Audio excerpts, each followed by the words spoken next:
And in my experience, of this ash tree, I was initiated, I felt, by the dryads of the tree, by the music of the chimes and the energy of the tree. So I can actually wrote down my experience briefly, so I can probably read that out.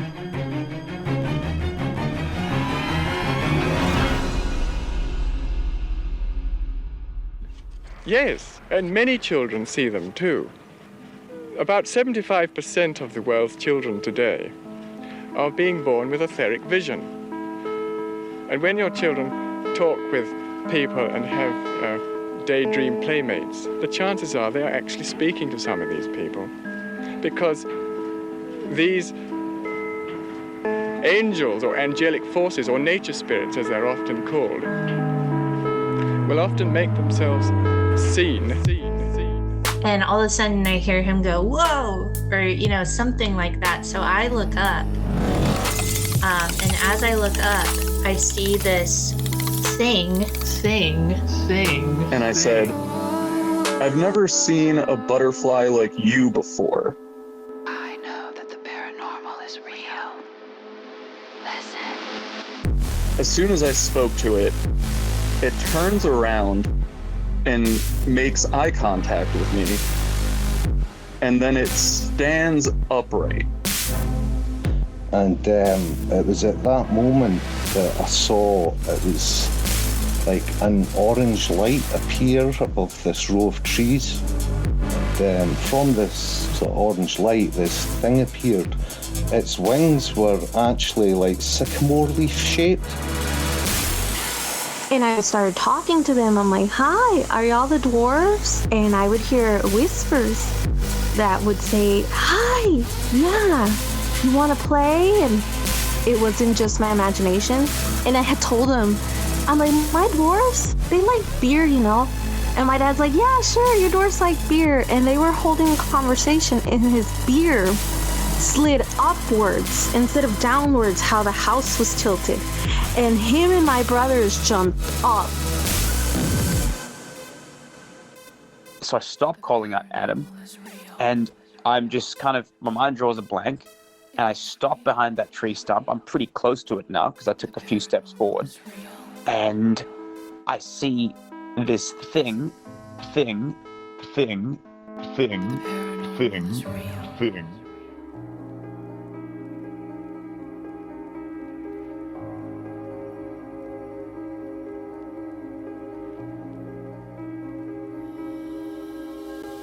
Welcome everybody tonight to Fascinating Fae. Tonight, we're traveling to Denmark, and you better believe it, from New York to Canada, from Mexico to Denmark, the world is listening to Fascinating Fae. Tonight, we're talking to Robert and Tristan, father and son, about their best of visions and diaries. And so, actually, Best of Diaries and Visions, BODAV, is the acronym that these gentlemen are going to be talking about tonight. So, first of all, Robert, how are you doing tonight? Pretty good. How are you? I'm doing really well. Thank you for asking. Tristan, same question. How are you feeling over there in Denmark this evening? Yeah, quite good. Awesome. I like to get that voice from the guest on the record right at the start. So everyone's feeling good. I'm actually very excited because for the audience listening, this conversation was preceded by probably the most detail-rich precursor information to a conversation I've been privileged enough to receive as host of this show. We're going to get here in a second, but it definitely is going to be a fascinating discussion tonight because Tristan, at a young age, began to have visions and other encounters within the fairy realm. And his father, recognizing this taking place as a legitimate phenomena, was able to assist his son in basically documenting and capturing this information received through this liminal period, ranging almost a decade from the time that you were basically, I believe, 11 or even earlier 9, I think, all the way up to 19. So basically a decade. Now, we'll get there in a second, but before we do, in order to get there safely, securely, and travel the world as we're doing tonight in a elegant fashion, I like to set the ground rules of Fascinating Fae calls at the top of the show for everybody tuning in and listening, not the least of which is yourself, Robert and Tristan, here tonight. I saw a fairy in 2019, and that was a pretty amazing and incredible experience for which I've spent 6 months struggling to find the right words for and attempting to understand. So if I were tonight to do that same storytelling, I would sound incredible, hard to contextualize at times, and a lot of information might be surprising, unusual, or new to the listener if I were talking myself. That's going to be true here tonight when we hear from Robert and Tristan or any of my guests, which is why on Fascinating Fae, we're not here to convince anybody of anything. That's rule number one. We're just here to collect these amazing stories, these insights, feelings, and experiences as they happened in a person's own words. There's really no rush here. I don't like to rush my guests. I don't like to interrupt my guests, but I am here to ask curious questions when, I get a chance to do that, because I'm a curious person, and the whole point of this show is to get everybody fascinated about this stuff as much as possible. So those are kind of the bumpers on the bowling alley here tonight, gentlemen. What I'd like to do is start this way, if it's okay with you. So Robert, you are, I'm just going to be asking you basically to kind of take myself and the audience back in time a little bit to when you first started to realize that your son Tristan was having this type of special connection and vision into the fairy space, the fairy knowledge space, the fairy realm. I don't want to give it the words. I'm going to let you do it. But just take us to that moment or that kind of buildup, leading to the understanding that this was going on to set the stage for what's about to unfold here tonight, if you would be so kind, please. Okay. There was a lot of things happening when he was a kid, but I would say that the thing that convinced me that he was seeing something special and experienced something special happened not in Denmark actually, but in Australia. That was in Melbourne, Australia, and in a place called Castlemaine, where my father was living at the time. He's now deceased, but he was living. And he had a dream. And he had a dream where he was told to dig for a druid city. And that in the dream, I was wearing a blue robe like Merlin, and he had a green robe like Arthur, which came from a book that we were reading at the time called The 21 Lessons of Merlin by Douglas Munro. And I was very interested in that dream, and I was keeping diaries at that time already. So I had what we called his childhood diaries. So for each year I did a diary basically. So by the time he got to his 12th year, there were 12 childhood diaries. And this probably occurred in his 9th childhood diary when we were in Australia for 9 weeks. And what happened was the next day, we went to Fitzroy Gardens in Melbourne. We went for a trip to Fitzroy Gardens.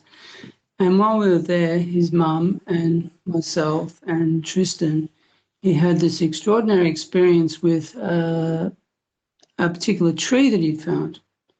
And he had it, he had this experience, and it was clear that he had some kind of connection to the spirits in the tree, which he called Pan spirits, because they remind him of Pan, the god or fauns. If you like, I can read the vision. Yes. Before we do, I just want to make sure that I follow. So you're in Northern Australia and Melbourne, Australia. Melbourne. I see. Thank you. Yeah. And he has a vision of digging for a druid city. I want to make sure I heard you correctly. That's a dream he had before the vision. Understood. Okay.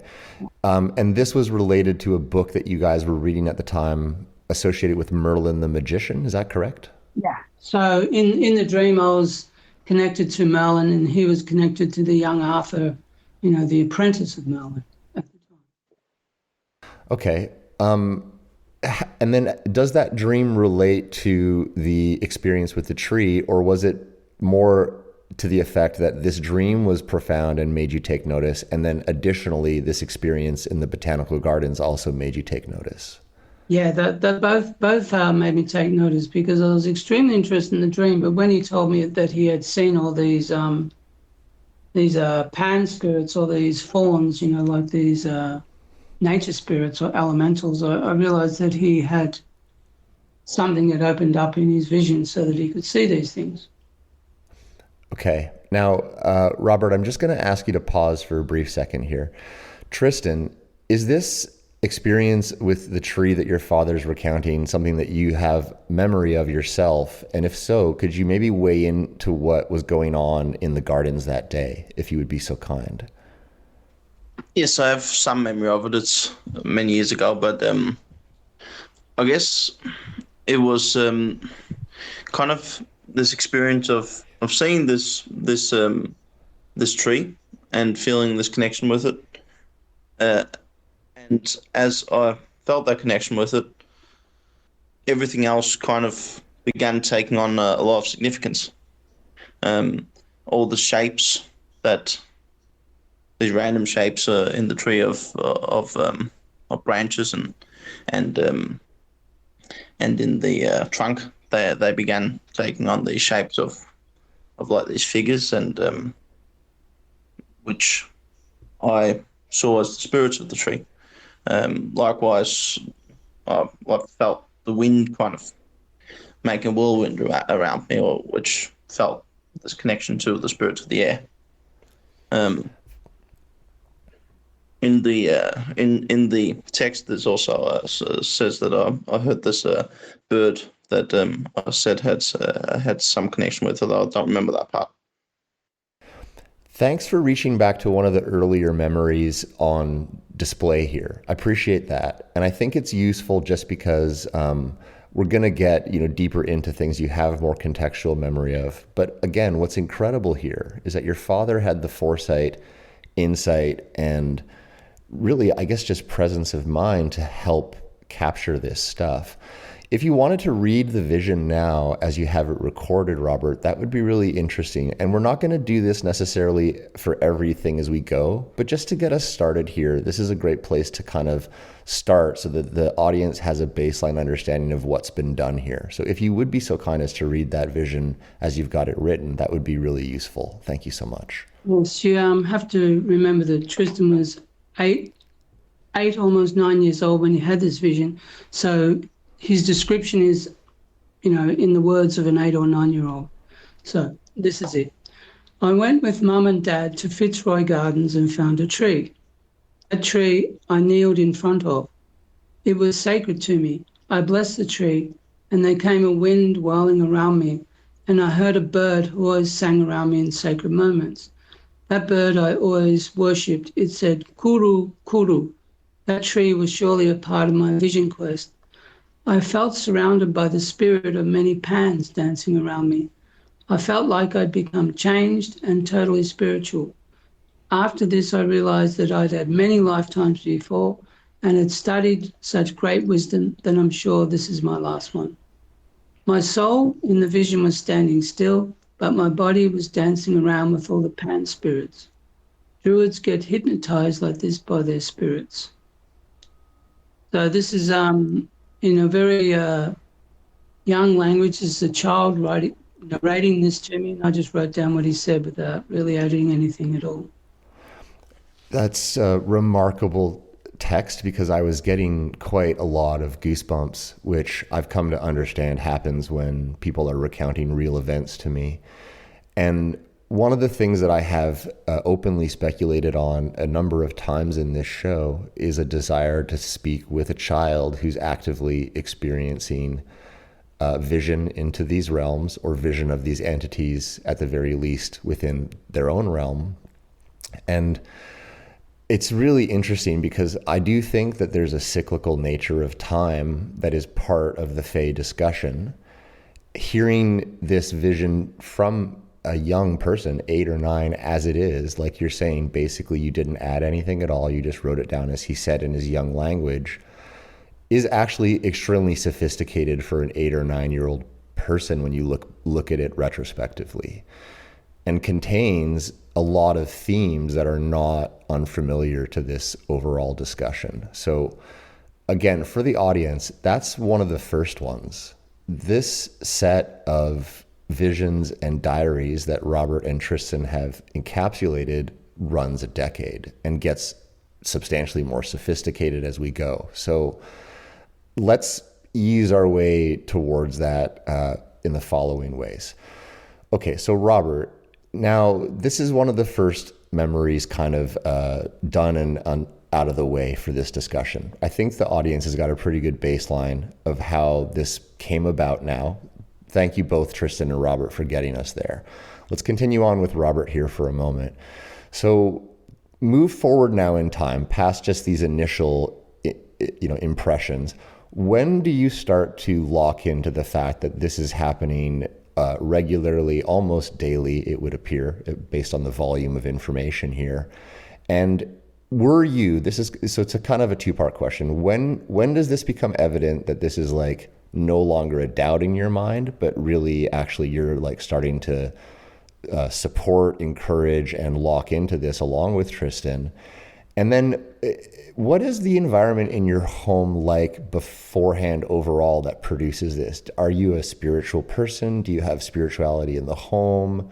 What gives you the special dad power to know how to help your son capture all this and lean into it? Whereas, like I told my dad, for example, I host a fairy podcast when he was in the hospital. Did he want something to listen to? And he said, I don't listen to podcasts.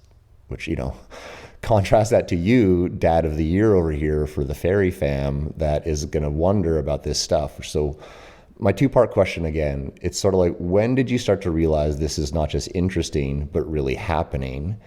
And then what kind of environment was supporting that? Like, was it something pre-existing? Did you have to change as well, along with Tristan's sharing this with you? I'm just really curious if you can help me get my head around that part a little bit more, please. Okay. The vision where he meets the Pans in the Fitzroy Gardens was the first time that I really thought, okay, he's having experiences with nature spirits, or devas, as I would have called them. His experience with the tree was very interesting to me because I'd also had experiences with different trees in Denmark, particularly an ash tree and some magnolia trees and a beech tree that had a similar type of experience where I felt that there were spirits and devas dancing around and all that sort of thing, and that I was part of a kind of vision quest with these beings. So this brings to the atmosphere of the family that was around. My ex-wife, she was very much into health, good food, healthy. She sent Tristan to a Steiner kindergarten so he could have vegetarian food and he could be brought up in a natural rhythmic environment. So she was very into Steiner in that sense. I was more into fairies and devas and going out in the forest and communing with trees and nature, and also writing poetry and books about these subjects. So this was part of the background. Also, the background was that I was reading Tristan stories, but I was also telling him stories out of my head. So he would inspire me in some way to actually make fairy tales and fantasy stories that I would tell him before he went to sleep. Then I would later on try and write them into short novella form. That was a big part of the family background.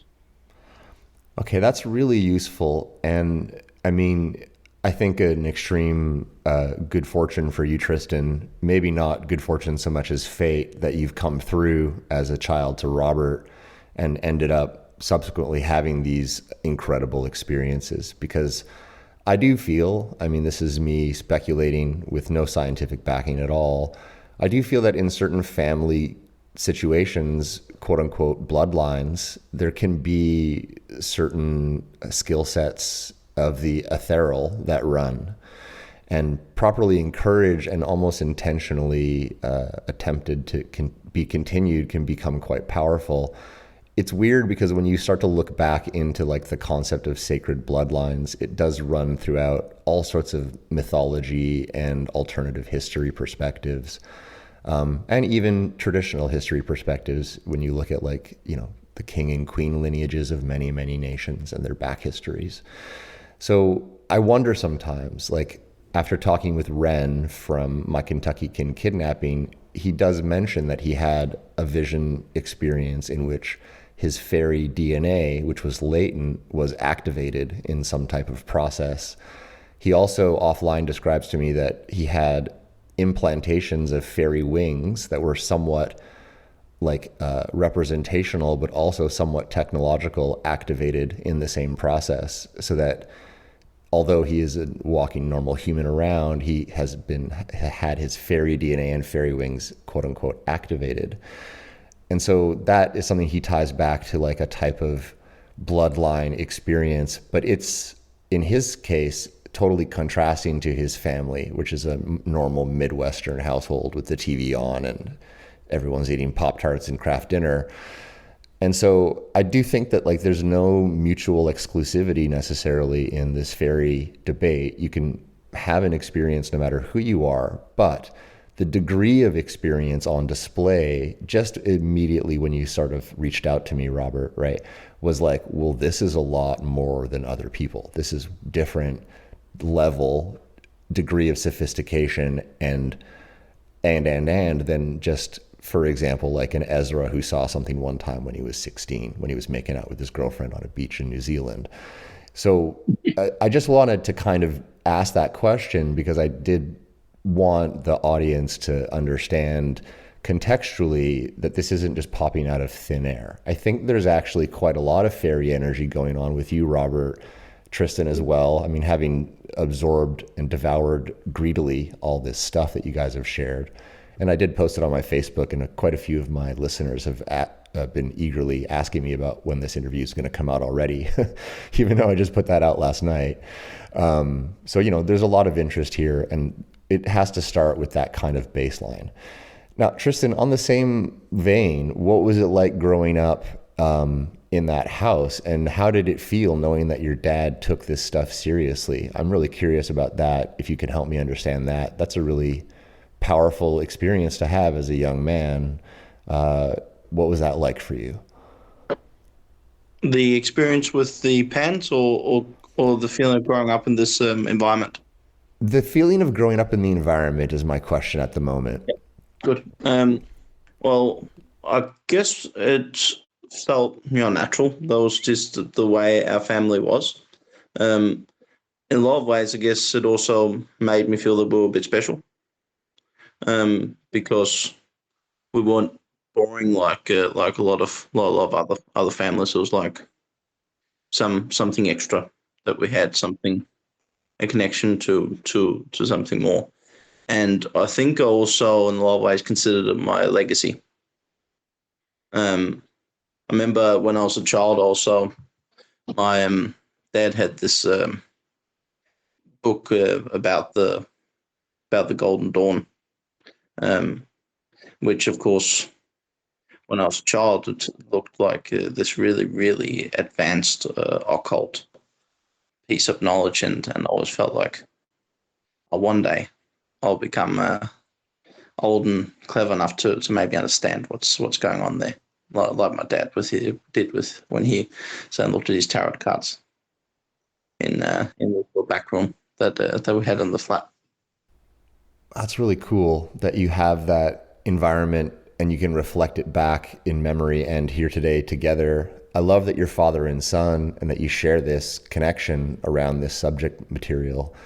Also, Tristan, I hope I'm okay in saying this. I do pick up from the degree of sophistication in these visions and just kind of how you are now, that like this is, as you say, a type of legacy or a type of, it's hard for me to really find the right word because I've not interviewed somebody again, or a pair of people, I should say, in quite this particular circumstance. So it's a real privilege. I guess I'm trying to say, like, I do take people that approach me to be honest. They're telling the truth. That's the first thing. The second thing is when people approach me like Robert and you have, so much time put into getting it together, so much consistency, so much back information, I then look at that even more seriously because I'm like, well, these people are extremely committed to getting this information out. So maybe, you know, what I'm trying to sniff around at is I feel as though Robert, Tristan, together you guys have kind of co-created an amazing piece of literature, information, catalog, historical data gathering, whatever you want to call it, about the fairy realm. And so I just think it's really cool how it came about. My last question about the house life and the realization that Tristan has this going on is just kind of a curious one. Either of you can answer it really, but did you tell other people, like as you were a kid, Tristan, I'll ask you first, about this going on, or was this like a family secret? I never told people about it. No, never. Robert, was this something that was a family secret, or were you telling other adults? How did you approach your possession of this knowledge? It was something I only shared with Tristan, actually. We never even talked about it with his mother. But what is interesting is that something happened on his 12th, just before his 12th birthday, which I could also talk about because this is when I really, really knew that he was seeing stuff. Because before then, I used to sometimes go on moonwalks. You know, I'd watch the moon through my bedroom window, or I'd go on moonwalks into the forest. And just before he was 12 years old, he said when I was going to go for another moonwalk in January, very cold, but very beautiful moon. And I thought, I'll go for a moonwalk in Shillelagh Forest. And he said, well, I want to come with you. And I said, oh, okay. But his mother wasn't particularly happy, but he said that he really, really wanted to go. So in the end, he got his way and we took the train to Shillelagh Forest. And then, you know, while I was looking around and watching the moon and looking at the trees and everything, he actually had, I suppose, about a dozen visionary experiences of elves and fairies and dwarves, and you even saw a dragon and other things. You know, there's quite a lot of experiences, and I thought, well, this is actually quite amazing that he can see all these things.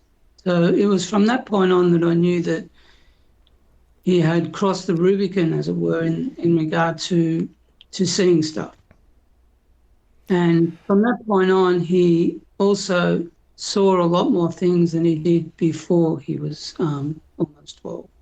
It became very, very common for him to see stuff in his room whenever we'd go out for a walk in the forest or go for a moonwalk. He would again see loads of things. So it was extremely fascinating for me. So of course I wrote it all down. You know, he just narrated what he had seen and what he experienced and everything like that, and I just wrote it all down in the Bodavs. Fascinating is the name of the game on this show, so thanks for dropping that there. I always love it when someone says they just got fascinated by this all. Yeah, the Fascinating Fae. Fascinating Fae, yeah. They named it, not me, but they know that they're interesting, so that's why they want to be called fascinating. Because the definition of that word is just extremely interesting. This is so useful. Thanks for helping me really get a clear picture, and thanks for answering that question about was this a family secret or not. I do think that that's something that everyone would have wanted to know. Tristan, back over to you now for a second. Okay, so I think I'm just like on the edge of my seat to ask the following set of questions. again, for the audience listening, we are most likely going to have these two gentlemen back for multiple part episodes. So here tonight, we're going to get kind of into like the frameworking of what will come in those subsequent episodes, which will be detail rich. And we will have, in this particular case, which is amazing, you don't usually get on a Fascinating Fae episode, we've got pictures and diaries in a linear sequential fashion to help build a complete narrative that we can possibly like all share in, thanks to the work that Robert and Tristan have been doing. Okay, so the question I kind of want to get back over to you with here, Tristan, as I give that caveat so that we all know no rush here. When you're seeing these things on this moonwalk with your dad when you're 12 years old, the one that you wanted to go on that he's describing, talk to me about how you see things then, how you see things now, if you still do, because I understand that there's somewhat of a fading of vision that comes with age. This is something that I have speculated on over and over and over again. Like, so I know that just to make this a more clear question, your father said a moment ago that when you went on the moonwalk, you saw quite a bit, and thereafter you saw even more frequently. So I just kind of want to understand, just to start, what is it like when you see these things? And then describe that experience of it increasing. Let's just start there. Well, I think on that first moonwalk, I was, of course, to some degree, quite amazed at the things I saw, but at the same time, it also felt like the most natural thing in the world. I think I would have probably more surprised at that time if I'd gone for that moonwalk and I hadn't seen anything than I was that I actually did see something. I saw a lot of stuff, which was probably a bit surprising for me as well. But I think that I always expected that was what was going to happen, and that was also why I wanted to do it. I guess I felt some kind of call, perhaps subconsciously, to that this was what was supposed to happen, that this was the night where I had to go through this initiation. That I had to cross the Rubicon, as my father said, or peek through the veil over to the other side. The night I was let in, and in some weird way I knew that was going to happen. And as this developed and developed more and more, it became more and more natural part of my life, and it became a very, very important part of my identity as well. As the visions, they became more frequent, I think I also had some degree of anxiety developing as well, that it would stop, because I knew that this is an unpredictable and in some ways a bit fickle world that these things they come from. This connection is tenuous and changing. So I was always frightened that I would lose this sight, which of course eventually I kind of did, but not really. I think the sight isn't really there anymore, but the connection still is. I feel that the sight somehow goes a little bit inward, but it doesn't make it any less real or convincing to experience. This is just me speaking personally. Yeah, I think that's quite true. In a lot of ways, it's also kind of what happened, that the sight started a bit inward when I was very young, and then it became more and more externalized, and then as I grew older, it became more and more inward again. This is all about you guys, but I do want to say something here. So I thought about this a lot for myself, because I think that like leading up to seeing Petunia, there was a lot going on with me that I could describe as internally picking up vision. Then when she finally did show up, this is the purple pixie that I've seen. I've since learned its name through the help of my friend Danielle. That was a real visual experience, which I've tried to describe many times. And then since I've had, like, hosting this show, a lot of experiences of goosebump type swirly feeling. It reminds me a lot of you describing a swirling wind around you as a young kid at the tree experience in the botanical gardens. I feel that way sometimes when I host this show. And like a good example I'll give is I interviewed Brett from Brett Manning Art yesterday to talk about giving away her book. And get this, she won't let me pay her for the books that she wants to give away for the Fascinating Fae prize pack. And I'm talking to her about that. And I'm also talking to her about this gnome Grimble Grumble that's been haunting this show. She's sitting down in the woods talking with me.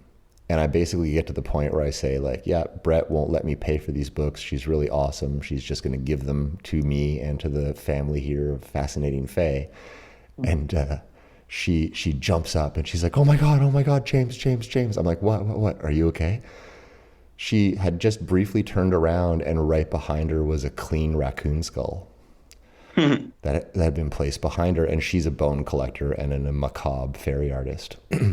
She got paid then. She got paid, exactly. Live on air during a taping. So vision can mean a lot of things, but a physical gift, it's all live on, I'll post that episode, but you can clearly tell that it was put behind her while she was sitting there. And previously, I've talked to woman Emma who had a deck of cards that she works with every day. Her fairy oracle do amazing stuff, including the cards that she pulled being changed live on air right in front of her eyes. And these fairies are very real. But just to get back to the focus of this question, and you've gotten me thinking about a few things, obviously. Sorry about the little tangent there. When you actually were seeing them, I know what it was like for me when I physically saw my fairy. Can you talk about when you did see them? Like, what did these things look like? Let's just talk about descriptions of what you saw in detail to the best of your ability. I know you saw a lot of entities that night and you've seen many since, but let's just keep on this moonwalk when you're 12. The precognitive knowledge that this was all going to happen totally checks with me. I'm right there with you. Can you describe any of these entities for us? Take your time, describe any of them you choose. What do they look like exactly?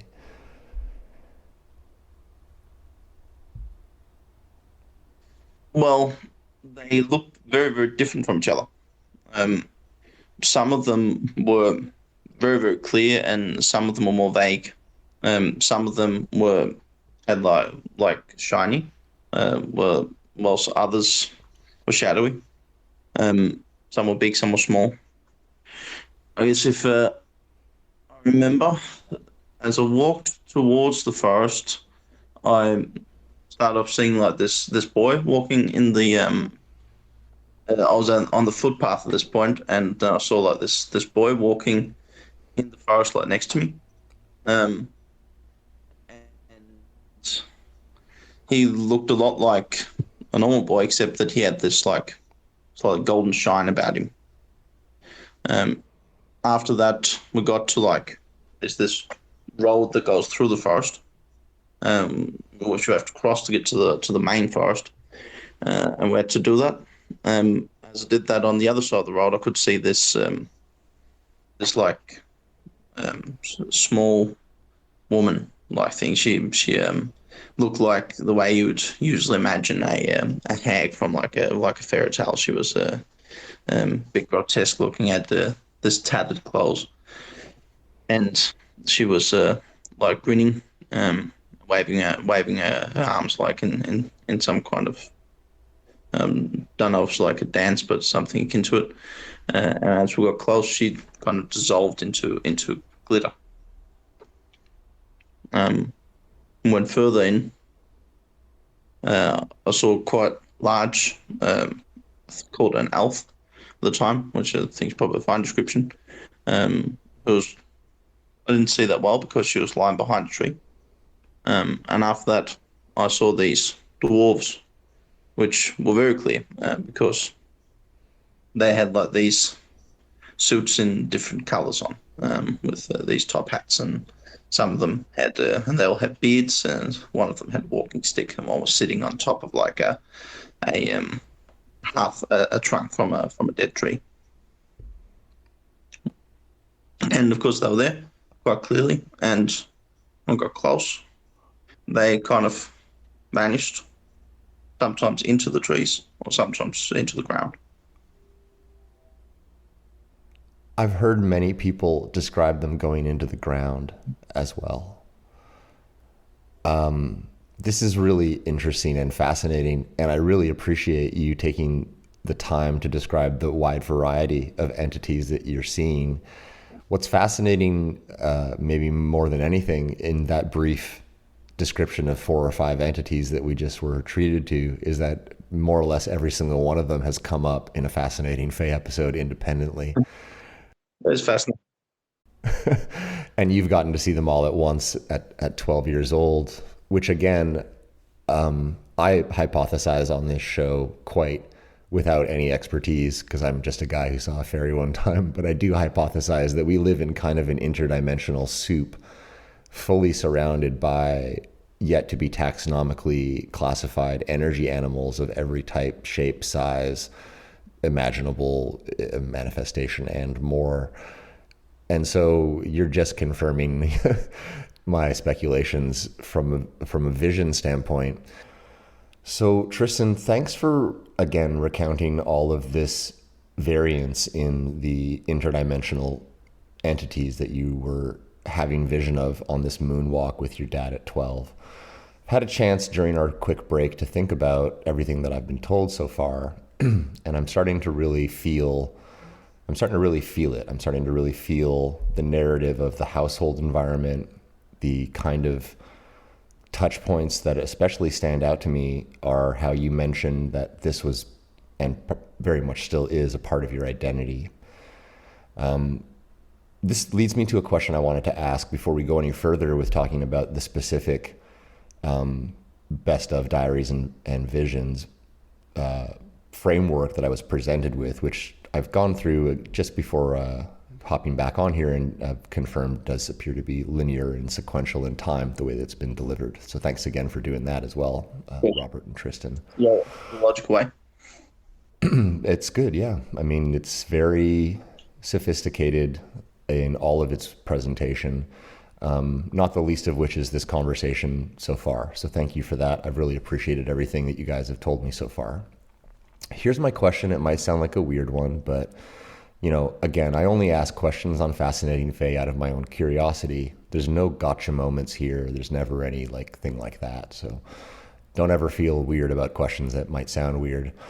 Okay, I'll try not to.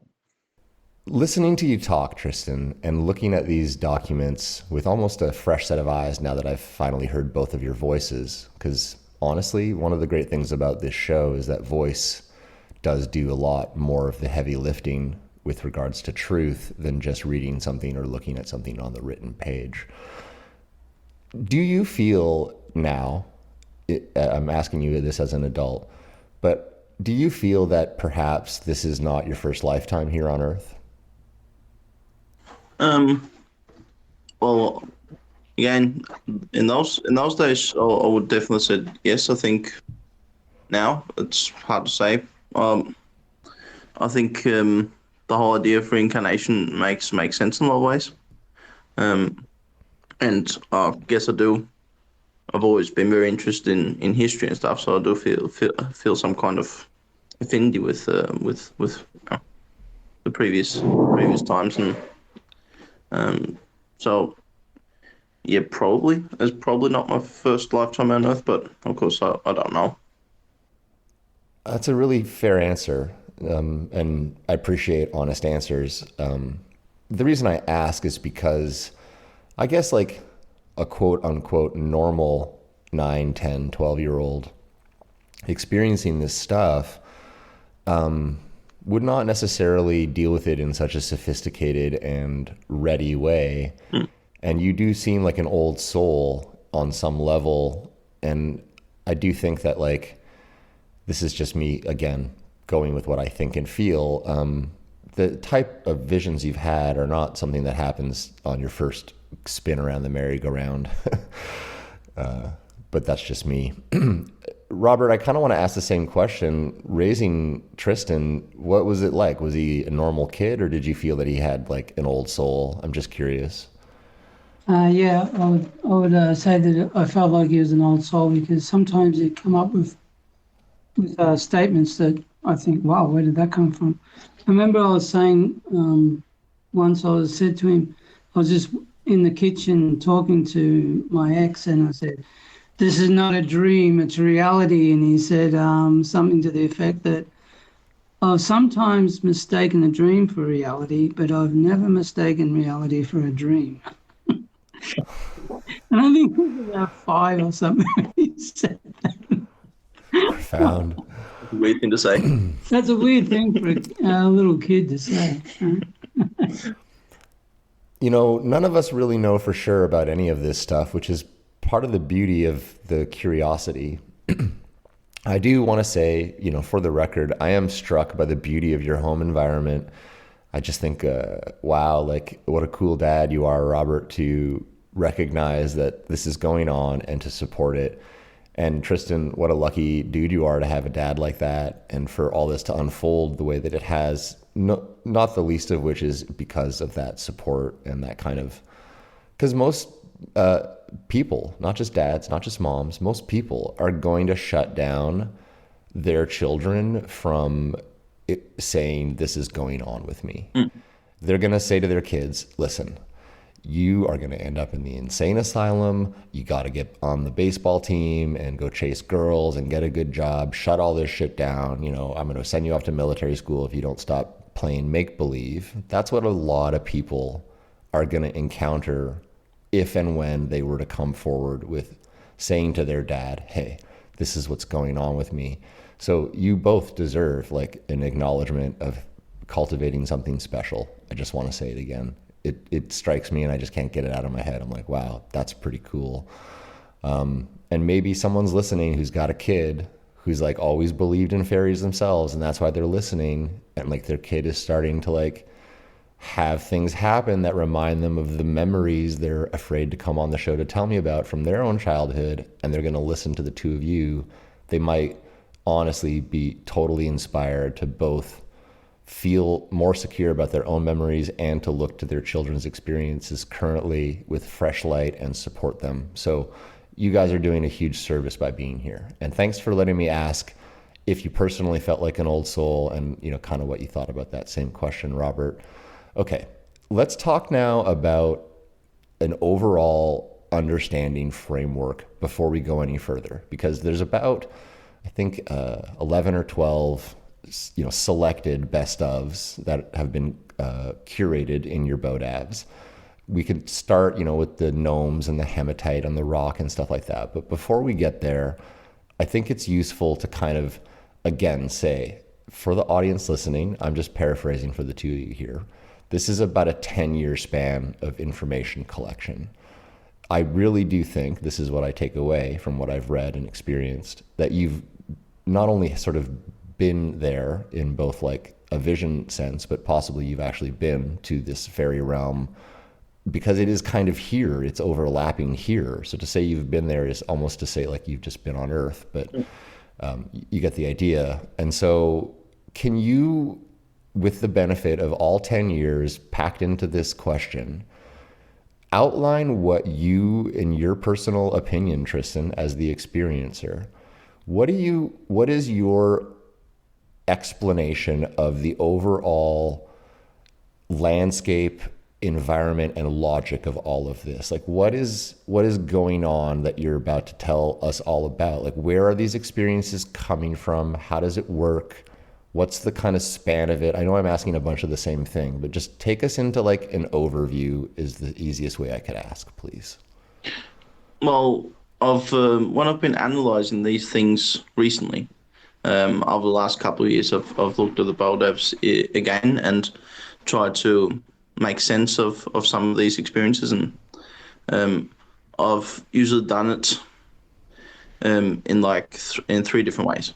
And I made a system where I'd analyse each dream or vision in three different ways. Where first I look at it in the way where these visions and dreams have their personal significance for me and in my life at the time.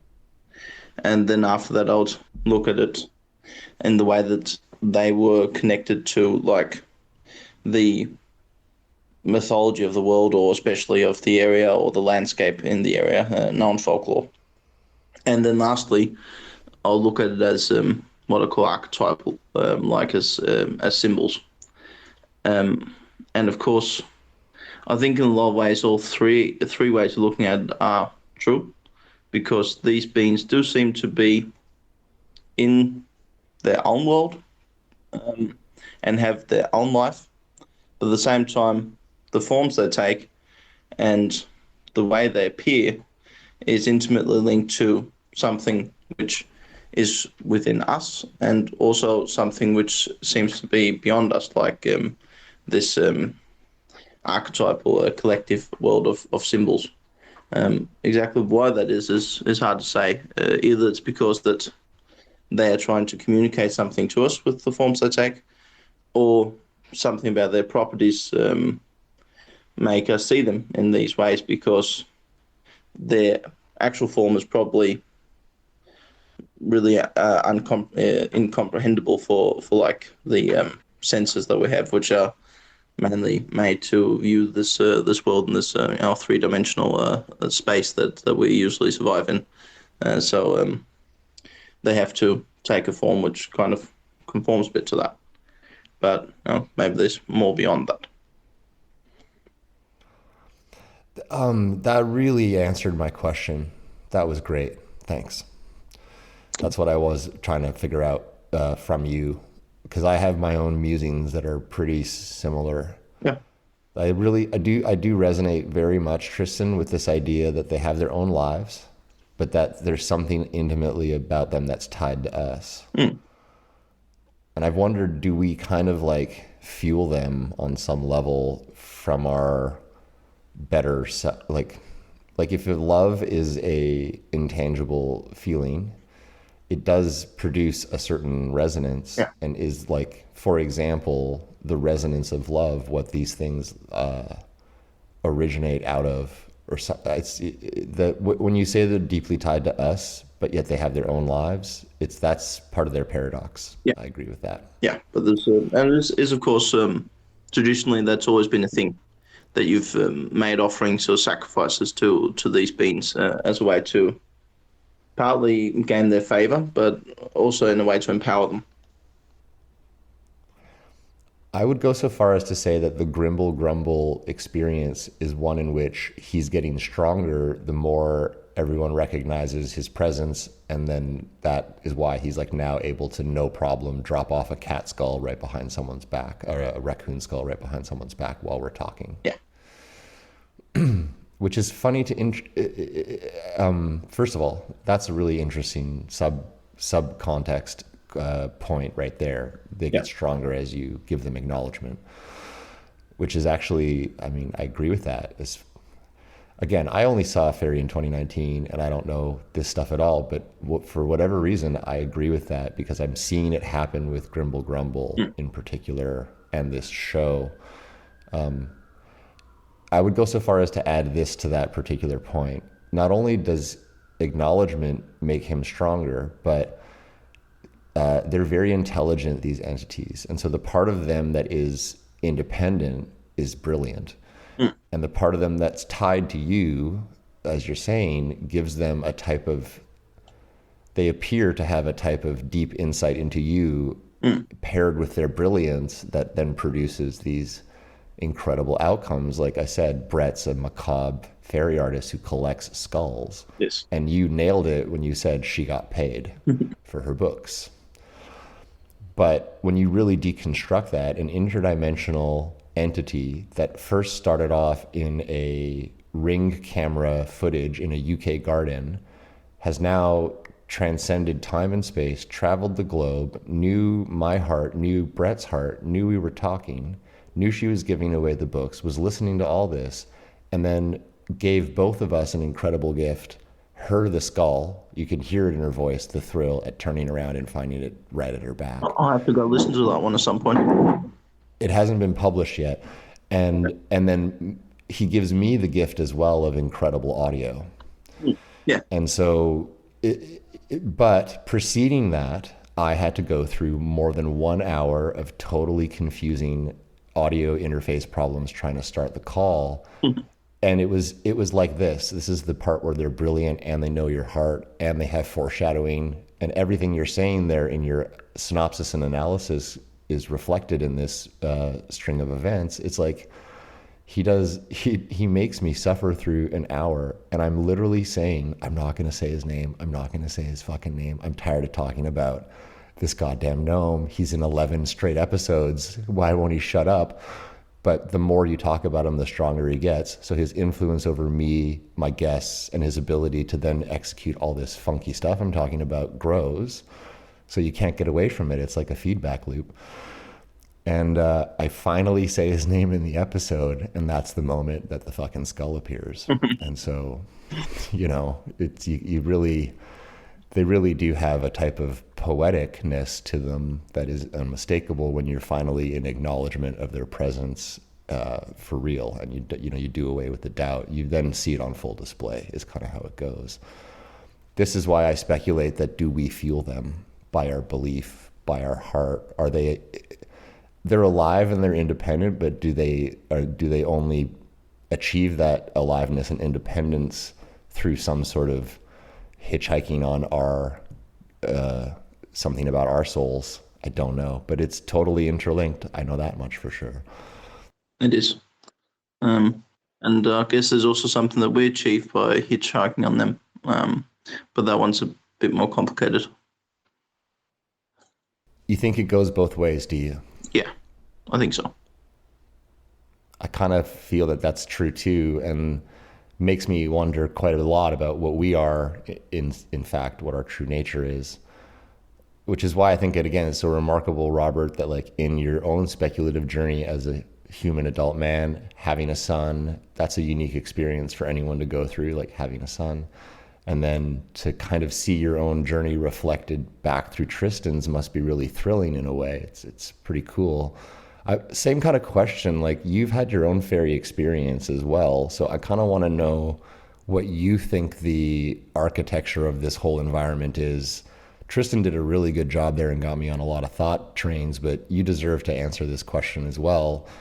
Same sort of question over to you for your own perspectives, please. Yeah, okay. I've had a lot of experiences with fairies with Tristan, but as I said, I was having them also before he was born and when he was a small child, and also afterwards. My experience is that the fairy world or the Deva world is a world which is both connected to our world and is also independent of it. So I have a very close contact, for example, with trees. And within the tree itself, there is a tree spirit, dryad, all that sort of thing, devas. And they are alive of their own, they are alive of their own, have their own evolution and development as trees.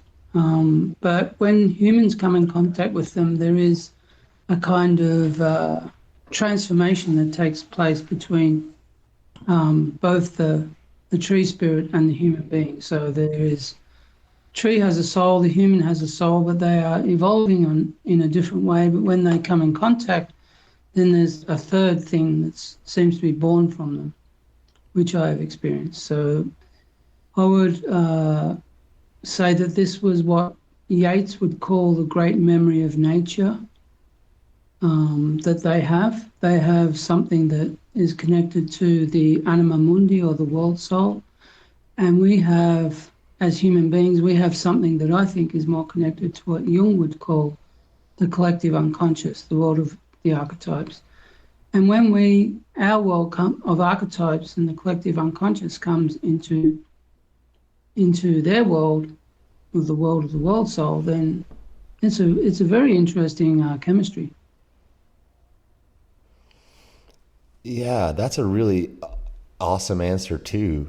All of this discussion right now is fucking awesome, because it is kind of like what you're saying. If I were to be, I don't have the same eloquent language that both of you just put on display. As you can just see, I swore like a sailor there. That's what my fascination does to me. It makes me sound like a surfer, but you know, because I'm like, whoa, mind blown, bro, holy crow.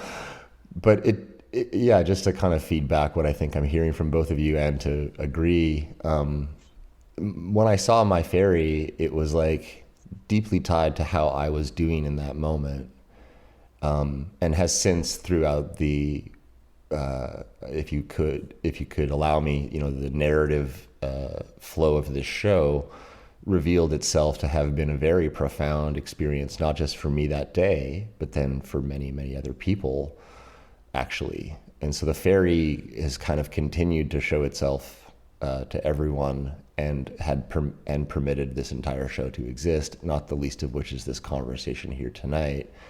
Yeah. I do think that they know what they're doing well in advance, like years in advance, you know. I think they have a knowledge that, and we have a knowledge which is temporal and you know, Euclidean time space. You know, we are pretty much stuck in the present. We can remember lots of stuff from the past, and we try to predict things in the future. But I think these beings are more free of that temporal spatio world that we live in. So they're more four-dimensional or five-dimensional. So they can see the future, and they can sort of, when they see that human beings are trying to communicate with them, then they change the fate and destiny of those people according to how much the people themselves are willing to give or sacrifice to them. This is accurate, and I'm getting a lot of goosebumps listening to you talk. You're like saying what is actually taking place. It's so strange that you know this to be so accurate. Strange is the wrong word. I respect what you're saying. I'm getting goosebumps for a reason. Well, these things I've only like when I was doing the Bodos with Tristan and writing down all this stuff, I had thousands of questions, and I'm a writer, so I was also writing poetry and books and all that, blah, blah, blah.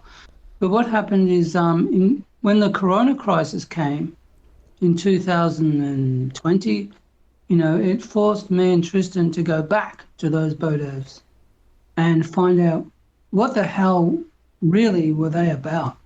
Why did he have all these visions? Why did I keep going to the forest? And why did I have this obsession with going to the forest and being with the moon? And why did Tristan want to come with me?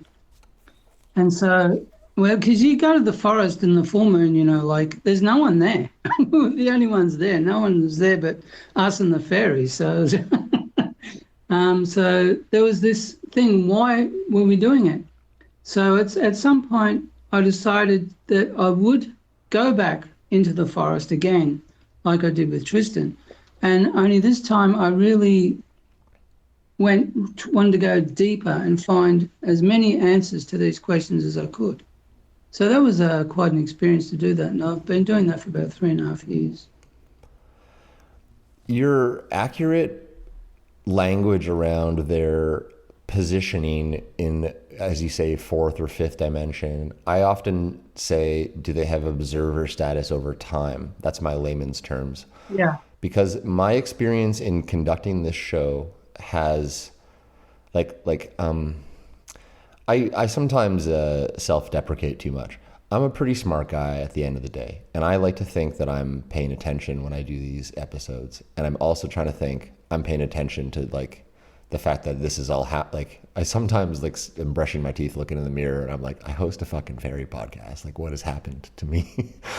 You know, this is actually really happening in my life. I'm doing this work. What is going on? And I ponder about that a lot. But more than anything, I see them having no other explanation that I can rationally go through in my Occam's razor process than they can see through time for some of the stuff that they pull off on my show. They know guest A is going to do this, then they're going to line up guest B. But furthermore, they're like 12 dominoes ahead. sometimes. And I can feel when my puny little human brain finally realizes what they've done. And I get the most amazing sensation. It goes kind of like this. It's like, oh, what? Oh my God, that motherfucker. Look what he fucking did. Holy shit. That took fucking months of planning. Oh, and when I get it, I can feel like Grimble Grumble's delight. Like I can literally almost feel and hear him laughing, rolling around in his chair that I get it. Delighted that I've understood, yes, this is something that took seeing through space and time. Gotcha, motherfucker. And that's what my lived experience of hosting this show is on an almost daily basis.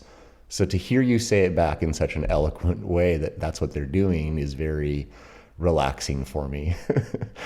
Because I feel less like that I'm speculating that's what they're doing, and I'm feeling a lot calmer hearing it from you, Robert, that yeah, that's what you think they're doing. Yeah, there's some of them are very advanced. Others are not as advanced as others, you know, they're like people. But some of these nature spirits and dryads and fairies, they're very advanced, you know, intellectually and spiritually. They have something that most humans don't have. They have a form of intuition and insight and foresight, which most humans actually don't have. Very much all. I feel like we get little tastes of it in our human experience, but that if you were to extrapolate out and think about like a nature spirit like you're talking about, they can do it tenfold, 100-fold, 1,000-fold.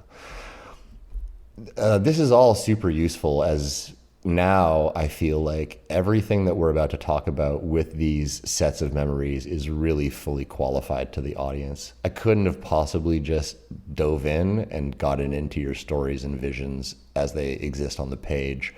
But let's start to kind of do that now. So I don't have them up in front of me, but I think the first one is the hematite gnome story. Is that correct?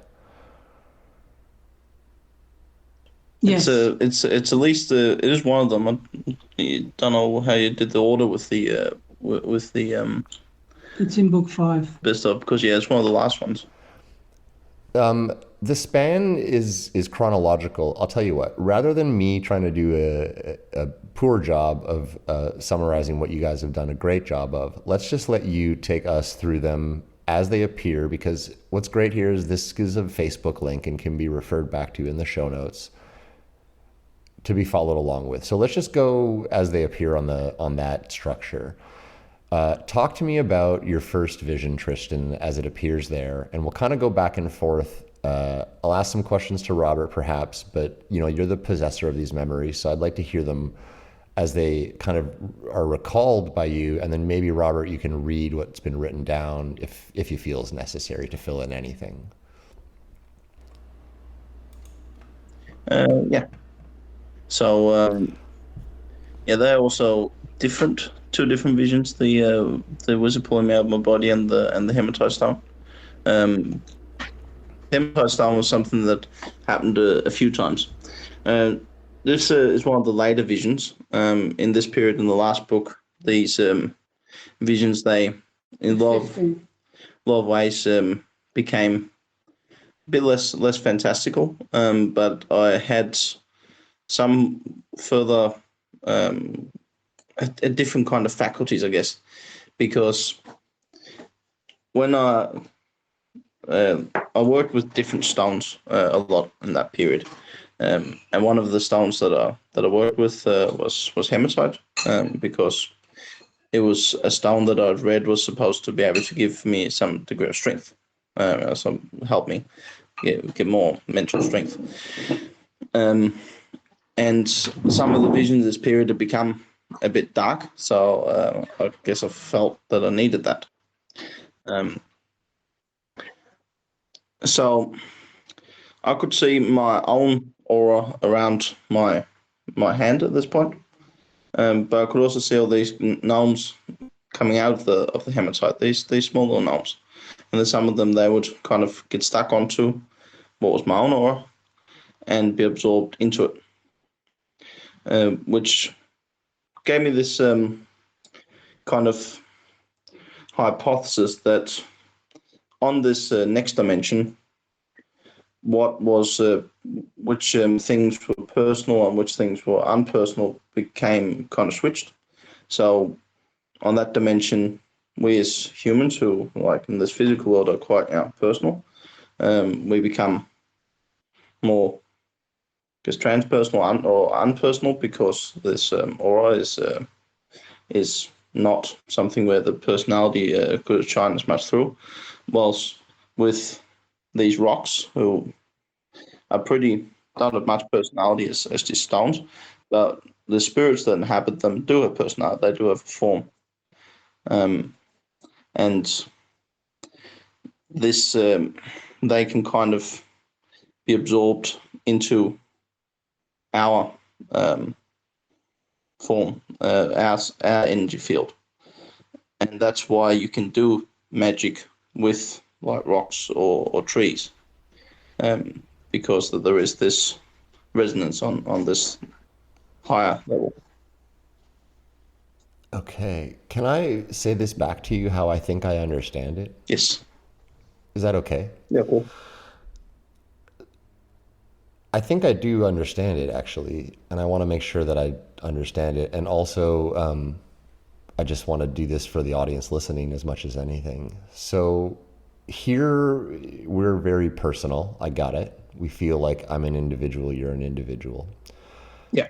In the other realm, it's kind of reversed. So when we're talking today, we're talking about nature spirits having kind of a formlessness and an omnipotence and a kind of just formless, intuitive existence in a way.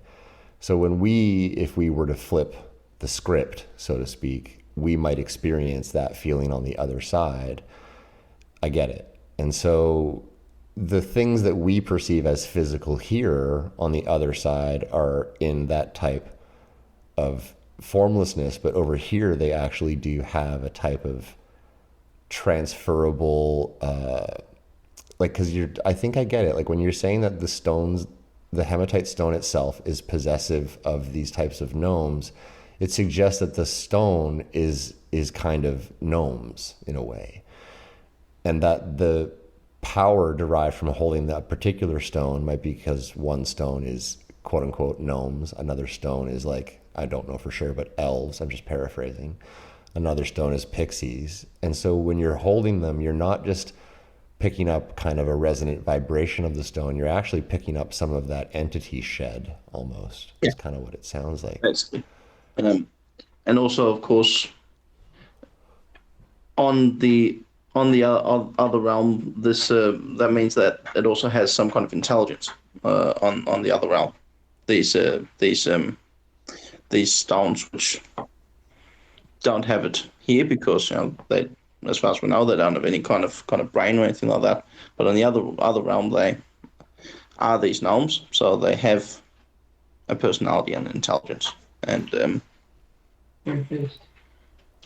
that's of course you need to tune into that to be able to get the magic from them, or the energy, or whatever you want to call it. Yeah, it makes actually a lot of sense. How old were you when this particular hematite experience occurred, just for clarity? I was 15. 15? Yeah. This is a profound insight for a 15-year-old, a 50-year-old, a 105-year-old to go through experience and be able to recall and share so clearly. You're talking about some really awesome stuff here. Okay. Now, the wizard pulling you out of your body is a separate thing. The hematite stone picture is up on the internet for everybody looking. It does a really good job of adding a visual sensation to this conversation. It's a bit of a mind bender what you just said, but I do get it. Yeah. And it kind of fills in the gaps of a lot of what I've wondered about the nature of certain quote unquote talismanal objects, Yeah. If, for example, a stone possesses gnomes as a type of intelligence beyond the veil, what indeed does a raccoon skull or a cat skull have? You know what I mean? Like these macabre gifts are talismans in of their own right. It would appear viewed through the lens of what you're saying, potentially a lot more going on to them than just a bunch of calcium here on your hand, from a dead animal. Truly. Yeah.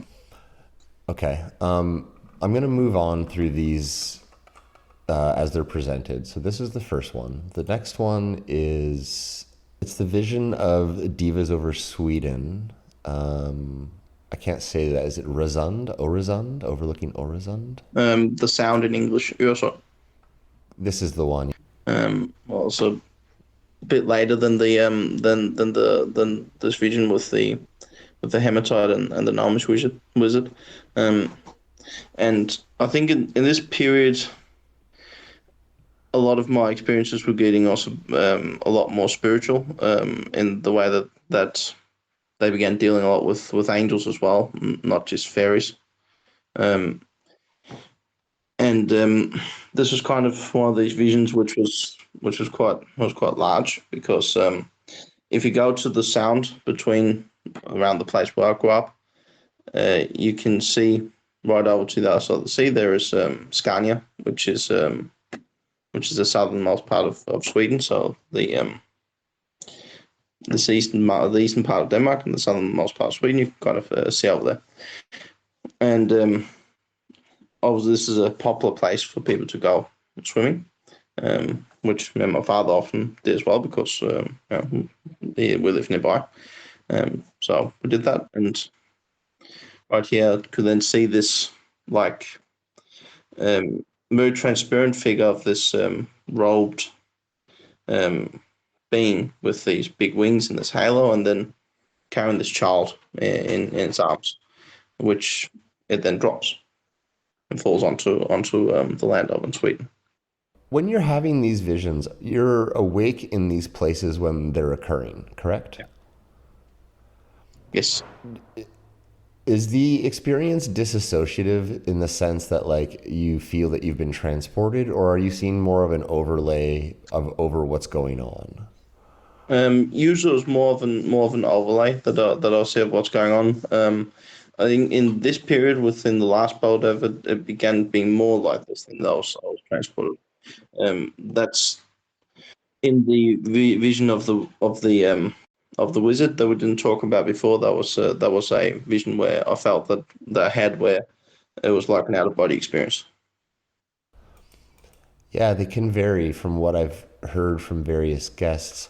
Robert, forgive me if I've got this wrong. Am I following the chronological order that you've prepared these in correctly?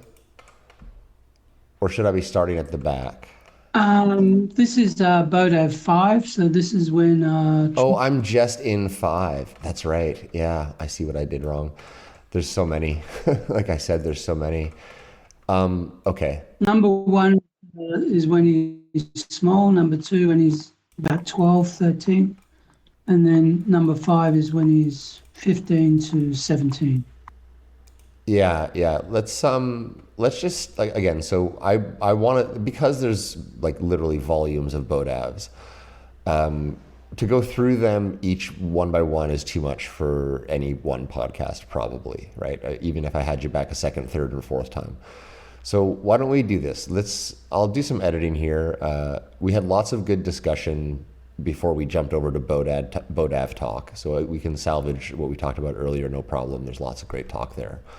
Let's reframe the discussion by just allowing me to do this. So I'll just do this.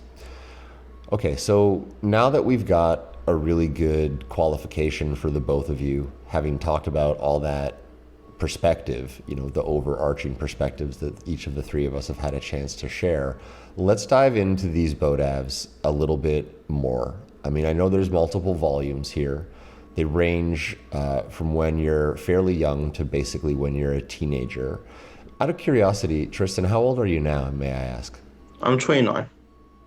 You're 29. So it's about 10 years since the last-ish entries in these Bodavs. And the first ones go all the way back 2004 to, I guess, 2004. Okay, yeah. So there's almost a total 20-year span here of perspective in these discussions, but the Bodavs themselves specifically deal with the period of time, from basically it looks like 2006 to 2014 is a period of the first one is kind of what it looks like. Yes, exactly. Yeah. Okay. So tell me about, in a general sense, and what we'll do here is this. I think that for today's episode, the pre-conversation we had, and then this one will make up a good hour and a half to 2 hours, along with some editing fun stuff that I'm going to do. So we'll end tonight by talking about these Bodavs, the first ones. Then I'm going to ask you, Robert, about your fairy experiences a little, just to round out this episode. When we bring you back, we'll talk about the subsequent volumes a little bit more. But so for tonight, if that framework is okay with you guys, let's get into the Bodav number 1. These are mostly archetypal dreams, it looks like. So when you're having these dreams, this is different than your waking visions that come later. What's it like for you when you're having these dreams, Tristan? Are they lucid dreams? Like, tell me about them as much as you can, the quality of the dreams that are reflected in these documents. Well, they're not lucid in the way that I was aware I was dreaming. Most of the time, I wasn't aware that I was dreaming. On the contrary, these dreams actually felt extremely real. And partially, one of the reasons why they often felt so real was because that a lot of them were extremely consistent. That's generally the way it is when you have dreams, that there will be a lot of stuff that's a bit off, and when you wake up, you're like, saying, "Oh, that didn't make any sense at all." But a lot of the dreams that I had in those days, what happened in the beginning would refer to what happened in the end, and the other way around. They would be like a narrative. Not all of them. Some of my dreams were still like normal, silly dreams, but some of them had this like really narrative quality of them, and that was something that was I now find quite interesting, because also having looked a bit at how to do lucid dreaming of what one of the things that you have to do is that you need to find these times where the dream becomes illogical compared to reality, and then discover that you're dreaming. Which I think would have been hard in those days. Yeah, there is a difference between like a normal dream and one that does feel like it has structure and narrative flow, like waking reality. It's totally a difference. And so, how do I say that? Charlatan Forest? I'm not saying that right. Charlatan. Yeah, Charlatan. Okay. So these are the locations of the moonwalks primarily that a lot of these drawings are coming from. Yes. I gotta say, even though these are kids' drawings, some of these drawings give me goosebumps to look at. What's this one drawing of the woman in blue and the little guy kind of facing each other? This is something about pine trees, and you are visioning that you're wearing a green cloak. Do you remember this one? This is the green cloak and the blue cloak memory again, I believe, actually. Yeah, that's the dream my father read for in the beginning. Right. Okay. Gotcha. So that is the drawing referenced here, and everybody will be able to look at that. Yeah. See, that's why I was like this. That's why it stood out to me, because I think we just talked about it at the beginning. Yeah. So I had a little book where I drew it. Where I drew some drawings of some of these experiences as well back when I was a kid. Well, drew that drawing.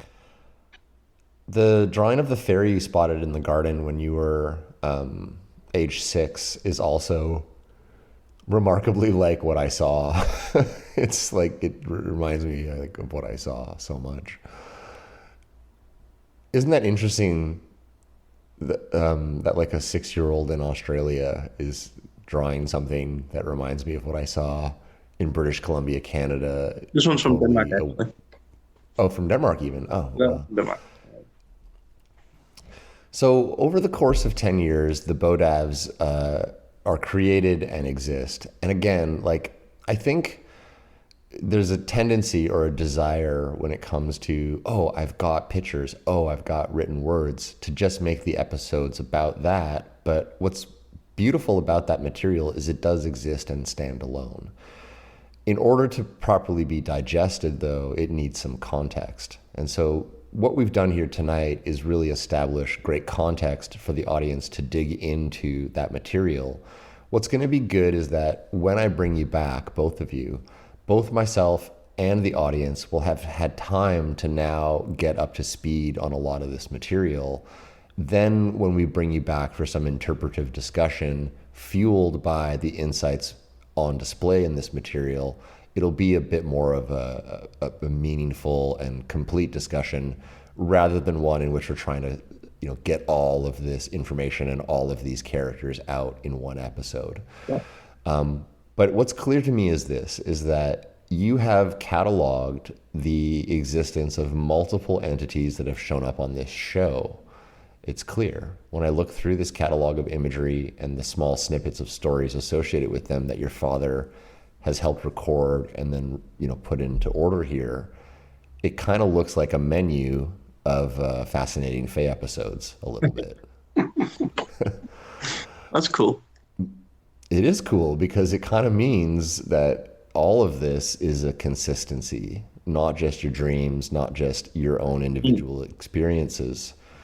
And then I would say, like, humbly, you know, things like the, if you haven't listened to episode 35 and 36, that's the tarot cards being moved.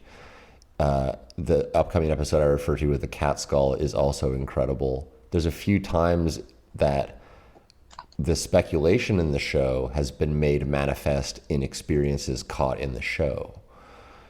And the reason I bring that up is because everything you're saying is validated by those experiences, as is everything that all of my guests and myself have been saying.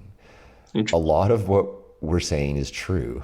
Like, we're not there. We don't have a first class ticket, you know, back and forth anytime we want to that realm necessarily, but you get enough people together that have peeked at it.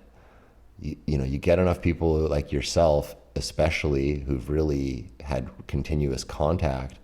And actually, if you pull back far enough and look at it all as an information data set, it's logical, it's consistent, it tells a story. It tells a real story, an interdimensional existence with a bunch of folklore-esque energy beings all around us. Yeah. Yeah, I think Go figure. That makes sense. Yeah, that's at least also what I'm trying to find here with looking through them, trying to find the consistency, and I do feel that I see that the more I analyze these experiences I had, the more I see that there is consistency and there is a system to it, both with regards to within the Buddhists themselves, but also looking at what other people have experienced or what's in mythology or in folklore. Isn't it a trip? Because at first glance, your Bodavs are overwhelming. I was up easily till like 1, 2 in the morning, peering through them to structure my thinking around this. And all that kept happening was like, I'm reading this thing this 11-year-old Tristan wrote, or his dad helped him capture. And I'm like, yeah, I've heard that. I've heard like a 47-year-old man from Kentucky tell me that. You know, and I'm thinking like I've heard like a woman from Canada tell me that, you know, and you don't know these people, no. You know, they don't know you. You're literally either in Denmark or Australia when these memories are happening as a child in the context of a family secret. So how do you explain that type of lateral data set consistency other than this is all real experiential retelling of real things that are happening? Yeah. You know? Which makes me wonder, like, what is the whole idea of Vision Quest, being a shaman, as Claire talks about a little bit, like a shamanic journey? Like, do you think, Robert, that any person can cultivate the skills that would allow them to see as Tristan has? Do you think that's possible? Yeah, it's possible. But Tristan was fortunate in the sense that he was brought up in a family and brought up in a school where he was never told, oh, that's not possible, or you're not seeing, you're just imagining things, they're not there, they're not real. He was never told that. His mother never told him that, and I, of course, never told him that. And he went to anthroposophical Steiner school where those things were not at all discouraged. They weren't necessarily encouraged, but they certainly weren't discouraged. There are people in that environment that believe in elemental beings, nature spirits, and all that sort of stuff. So he was lucky in the sense that, in that sense, and also he was lucky in that he was living close to a place called Charlotteland Forest, and there was also Charlotteland Park and Clantonbog Deer Forest, where we could go regularly to places where we could commune with nature and with the trees and other things like that. So he was lucky in that sense. And he was also lucky in the sense that his imagination was stimulated on many levels by playing with him, and also a lot of stories that were read to him. Stories that I made and stories that, everyone knows, like The Little Mermaid and, Alice in Wonderland, all those sort of things. So. Yes, and as you tell it, it really does sound like Tristan's, special touch was inspiring you in your creation of a lot of that world with him, Absolutely. Magical. It really does sound magical. Briefly, Robert, as we move to the conclusion of today's, initial episode, introducing you guys to the Fascinating Fae family, we'll have you back again for certain. I've really appreciated the intellectual height of this conversation, I'll call it. It's been a really smart talk. Thanks for that. Tell us a little bit maybe about one or two of your standout fairy encounters, Robert, as we go to transition towards the conclusion part of this conversation here today, please. Okay. I would say that my fairy encounters are not as visual as Tristan's, but I'm sort of a little bit clairsentient in the sense that I would, particularly in relationship with trees, like I would experience touching the trees and merging into them. I could probably describe one experience for you, if you like. Please do. I'm fascinated to hear about merging with a tree. For sure I am. At some point, I was at a New Age kind of like festival where some guru was playing. I was with my friends and all that.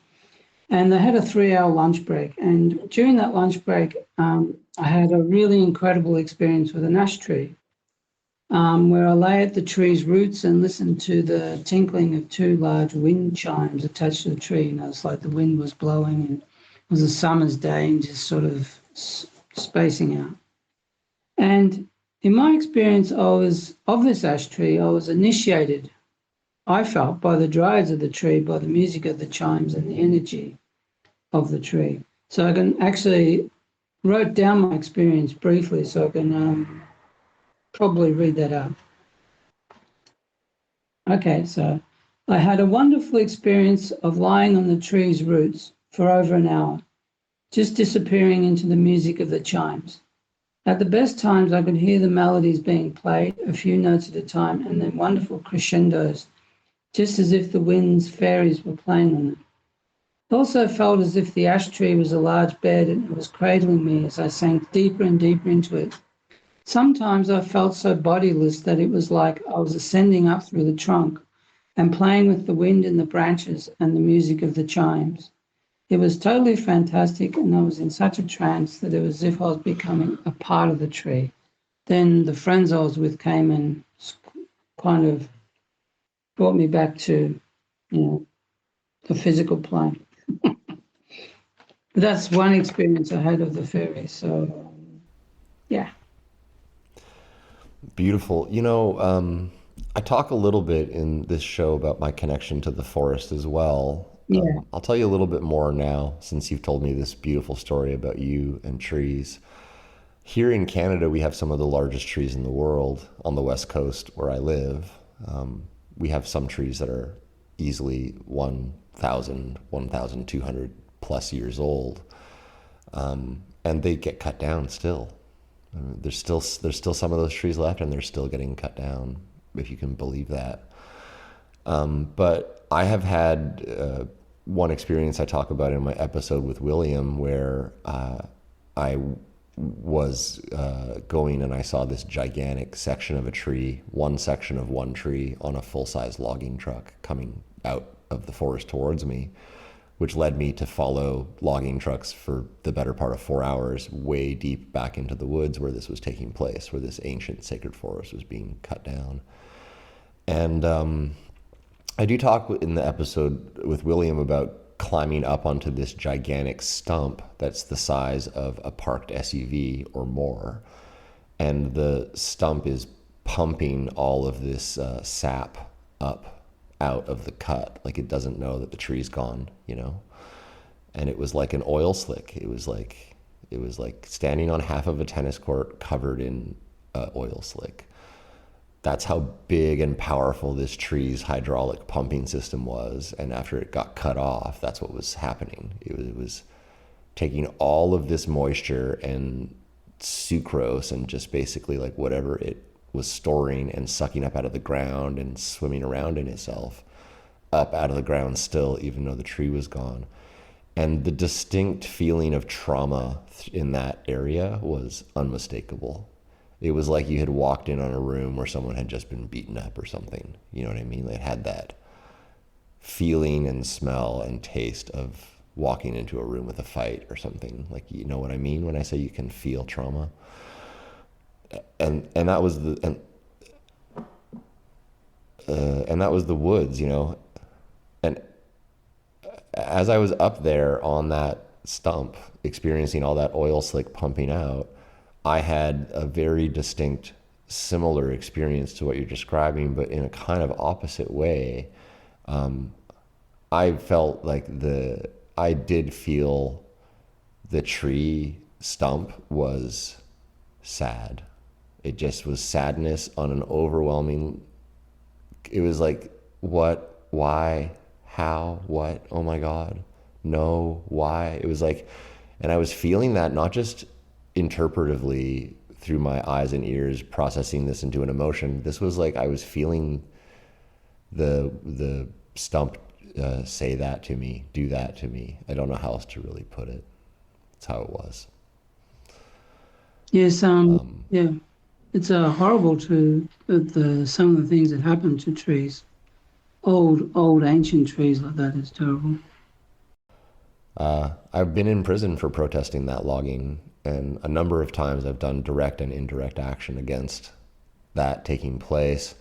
What's astonishing to me is if you do ever get the privilege of going into these environments and you experience them, what is astonishing to me is that any human could be made for money, love, or otherwise to take a chainsaw to these things. Those logger guys make about $350 a day doing that, which they're like, that's good money. But you're taking irreplaceable, 1,000-year-old entities and turning them into literally toilet paper and plywood. And that's a screaming shame. Yeah. It's also part of the reason why, for myself personally, because I've been a little bit involved with, Gaia awareness and environmentalism on Facebook. And part of the reason for me talking about trees and Mother Earth and the Earth Soul and everything is to try to bring people to a more aware state that these trees, especially these old and established trees that you're talking about, these ancient trees, are really worth protecting. They should not be cut down because they have so much connection to Mother Earth and to a great memory of the Earth's wisdom and understanding that we could really get a lot out of it if we didn't kill them, actually. There are some remarkable preserved areas here in British Columbia, and if anyone ever does get a chance to come, you can get yourself back into some places that are not unlike the movie Avatar. I'm not exaggerating.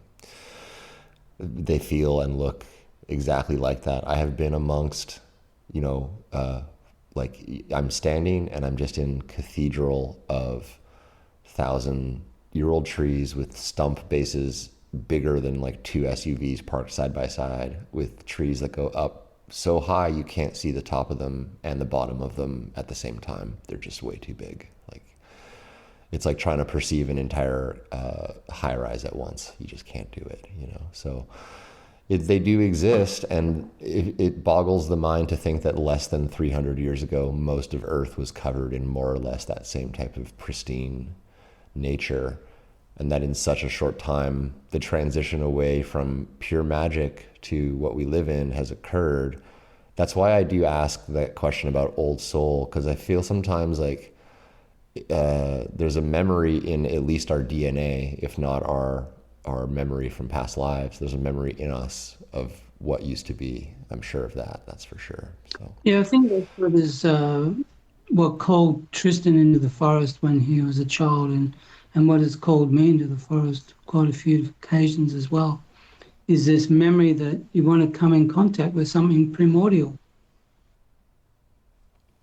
This primordial energy and this primordial wisdom, something that is beyond our own limited human understanding. there's a lot to just, when all else fails here in terms of locking down a clinical or scientific understanding, to trusting that intuition and that memory that's speaking from within us. This has been a real gift to me, because I've said over and over again, I feel like there's a few broken record things I say on this show. One of them is like, I'm just a guy who saw a fairy one time. Another one of them is like, I'm going to go smoke a joint. That happens a lot. But certainly one of the things I say is, I wonder what kids have going on. Do they have a type of uninterrupted quantum vision? Do they have a type of uninterrupted vision past the veil that is basically, for lack of a better word, beat out of us as we grow older because of our societal structure? In your own home, you've created this really micro environment that kind of cultivates out that experiment in the way that I hoped the answer would flow, which is yes, kids do.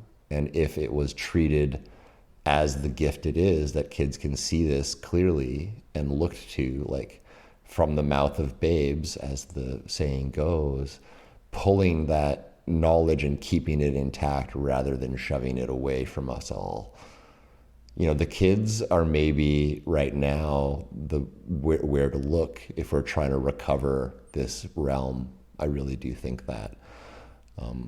But it starts with us as adults having an intellectual understanding of it, so that it can be like what you've done, Robert, and become this really remarkable outcome that we now get the privilege of talking about here tonight. What I like to ask people as I usually conclude these episodes is, the same question. And what I'll do is I'll ask it to you, Tristan, first, and then, yourself, Robert, second, after which I'll do my housekeeping and let you guys go with a last word each, with the idea that we'll, of course, be bringing you back for a second, possibly even a third episode here. So thanks again for your time. It's been great. I really do appreciate all these insights.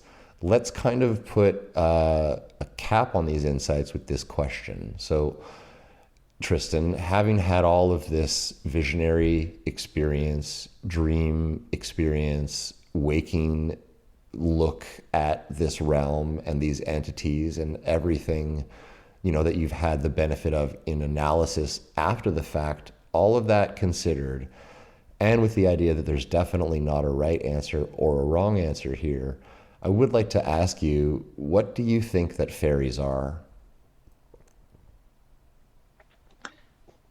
Well, there are a lot of things, aren't there? That's the difficult part about answering, because I think, and perhaps some of these beings need to be divided up more than just as within fairies. Maybe that category is too broad. But these beings, I think, are creatures that exists in our world, much closer to nature than we are, but at the same time, they also exist beyond it. And they are creatures that we can learn a lot from because they have a lot of wisdom, but I also think that they are probably quite angry at us.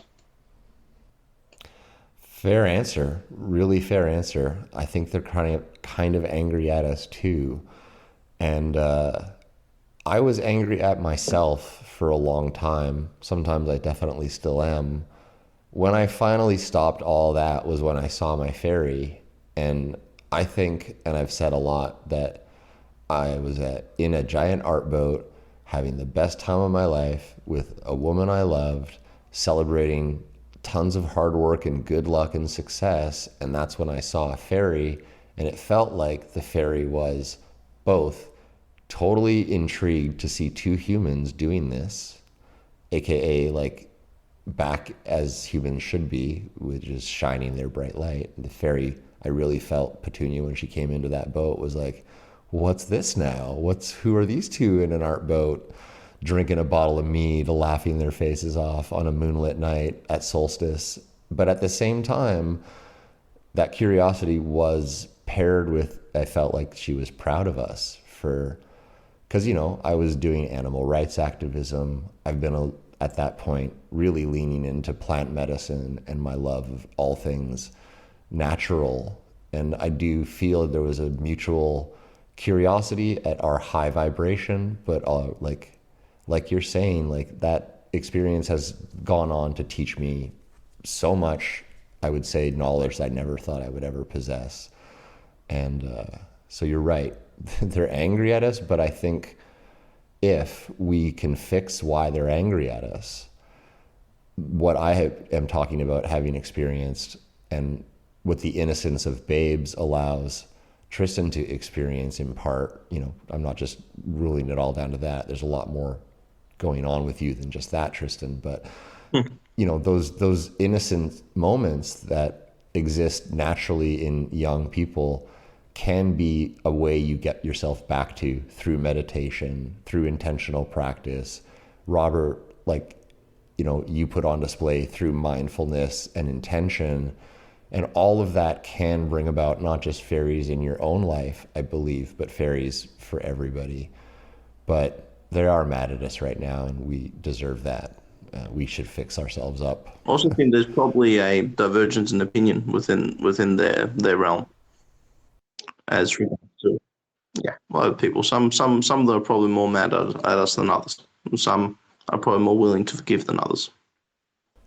Like you're saying too, some are masters at their craft of interdimensionality. Others might just be like casually interdimensional while they're taking care of the grass, and it totally does range. And that's what's really interesting is like, at first I thought, the fairy I saw did demonstrate quite a lot of power and has gone on to, obviously. But it actually took out the power in my building in a circle. There was a power crew here for a week trying to investigate what happened. Because 19 fire alarms in units in a semicircle around my unit, because I live on, a flat side. So it would have been a circle if I lived right in the middle. But all malfunctioned at once. And that all happened when I acknowledged who the fairy was by name, and my fire alarm chirped in on an episode, which is really cool to contemplate. But yeah, like that's an example of a powerful one, but other people have seen ones that are more formless and are not pulling off things like dropping off animal skulls behind someone's back. It does vary, and I think that that's really important for everyone listening to always remember when talking about fairies or fae. And my question is too broad, but I mean, forgive me, I have to ask something, because it's like asking what's a person. Well, I mean, there's like, Shaquille O'Neal, and then there's like Larry Bird. They're both people, but one is a gigantic one and one is a tiny one, and it's like Have to start with the broad before you can get into the specific. So it's quite cool. And then there's like Mother Teresa and Hitler. What's a person is a really varied answer internally as well. It's not just about the outside at all. The fairy debate is identical. Yeah. It's identical. What do they look like is one matter. What are they like inside is another. How good they are at XYZ is yet another. What their job is, what their purpose is, a final other, and on and on and on, just like with us. So yeah, they seem to also be extremely mutable creatures, so that probably changes throughout their existence for a lot of them. That seems true as well. Like they're, in my experience, and I'm just going to call it experience at this juncture, definitely able to shapeshift, no problem. And that suggests that they've had the lived experience of many objects, things. They're mutable, like you say, not immutable. Very well put, Tristan. You clearly have thought a lot about this in addition to experiencing it. Robert, same question. What do you think fairies are, in your own words? I think fairies are... Yeah, fairies, for me, are, in my latest experience, are connected to nature. So they're angry at us in many ways because of the way we're treating nature, but also because we're unconscious of their existence. For example, in my experience with working with trees in the last 3 or 4 or 5 or 10 years or whatever, the fairies or dryads are very advanced and very evolved in these places, and what they want to teach human beings is to use their insight and their intuition and their foresight, because that's what they possess. And so my experience, and also with working with Tristan many years ago in the forest, is that the more I work with fairies, the more I work with the trees, the more I work with nature, the more I work with this energy, the more my insight, my intuition, and even eventually my foresight develops.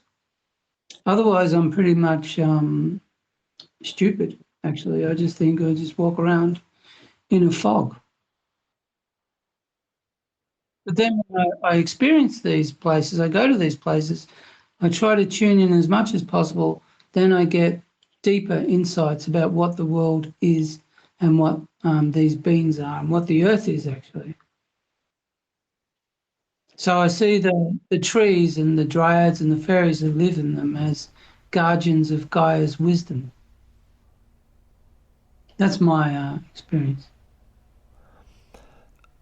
Both of you have actually spoken a lot of truth tonight, and I know that like it can sound funny to say, oh, the truth when it comes to something so unknowable, but it does resonate, all these quote unquote speculations or interpretations that we've all talked on. I think it's kind of like we're all saying, fairies are real. They're part of Earth. They're part of nature.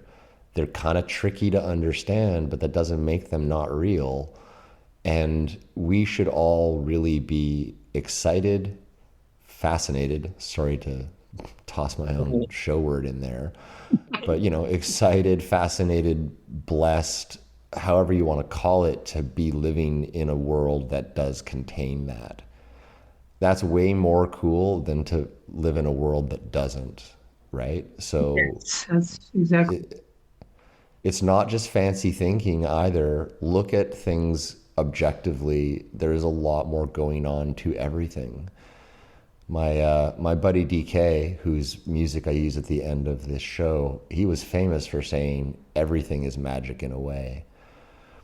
And he would say that like all the time. People would just be like doing whatever, just be like, whoa, think about how cool this LED TV is. And he'd be like, everything is magic in a way, and someone would be like, whoa, like like picking strawberries. Like, well, just think about like strawberries happening. Everything is magic in a way, and when you really start to use that as a logic to view the world, it is all magic. Like, a strawberry is not just a strawberry. There probably was a strawberry fairy behind that. I'm sure of it. When I really look at it. Yeah. Well, how else do you explain it? It's too beautiful and delicious to just be a fluke. It's a gift, like so many of the things. And when you're constantly being offered gifts by a group of people that you don't recognize, that would leave them feeling pretty pissed off. You're right, Robert. So that's the whole thing. There's so much they're giving us and so much they want to give us, and most of us don't want it. We'd rather play with a smartphone and scroll on Facebook or whatever we're doing. Well, that's a really beautiful thing to think about as I go to do some housekeeping, which will bore everybody. I'll let you gentlemen contemplate your last words each. I'll start with you, Robert, with your first last words in a second here, and then Tristan, I'll give you the final one as the experiencer here tonight. But I'm just going to do my housekeeping right now. So for everybody listening, you've been tuned in to Fascinating Fae. I'm Jim, your host of the show. If you'd like to come on the show and share your insights, your experiences personally as a child in memory format, or if you're lucky enough to come from a remarkable household like Robert and Tristan here, and you want to come on as either father, son, or together, basically, if you just want to come on to Fascinating Fae, drop me an email at encounters@fascinatingfae.com, please, and that's how that will happen. You can also connect with me on social media. I'm pretty present on Facebook and Instagram if you want to send me a message, and those socials are found at Fascinating Fae. The other thing that I have to say in order to make it a Fascinating Fae episode in completion is, on behalf of all of our human and non-human listeners tuning into Fascinating Fae tonight, super big thanks to Robert and Tristan, father and son, for being here on the show. Guys, thanks a lot for being here. I really appreciate it so much. Yes, thanks for having us. It's been very, very interesting talk. Thank you. Well, Robert, since you've already thanked me, why don't you drop your last words in here, and then I'll briefly thank Tristan again and give him the same opportunity. Well, I think I have no real last words. Just thank you for the wonderful podcast, and I look forward to talk to you again. Well, too cool. You're very gracious. Thank you so much for being here, sir. So Tristan, thanks again. Listen, my promise to you is you're going to come back, and we're going to talk about many of these named entities, many of these memories, not all of them, of course, but many of them, because it's too cool and too fascinating. So thanks again for everything you've shared tonight, and thanks again for leaving with all that, to be dug into for the audience. Thanks again for being here. Please, if you could just let us know what you'd like to say as some last words to everyone listening tonight. The mic is all yours, my friend.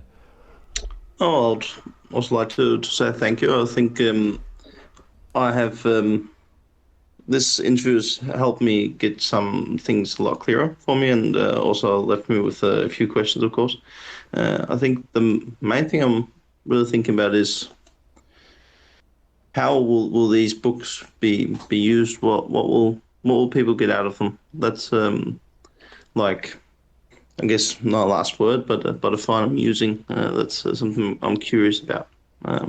See, how will they be fascinated by them, or how will they help them? Will they confuse people? What will be their purpose?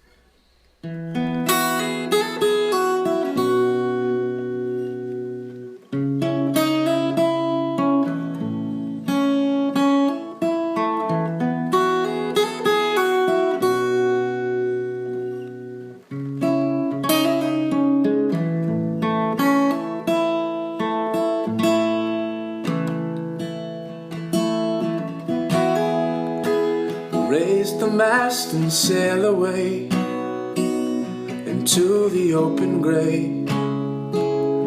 well, I must go. I follow my compass in any which way, night and day, wherever the wind blows. So with or without you, I know what I have to do. I follow the golden path from the sunrise, the warm glow from a campfire, a cool drink from a mountain stream. This is what makes me wise. So find a proper walking stick, for the journey is long and the trail is overgrown. To the still waters of an alpine lake, to the call of a mountain lion, I will roam. So with or without you, I know what I have to do. I follow the golden path from the sunrise, the warm glow from a campfire, a cool drink from a mountain stream. This is what makes me wise.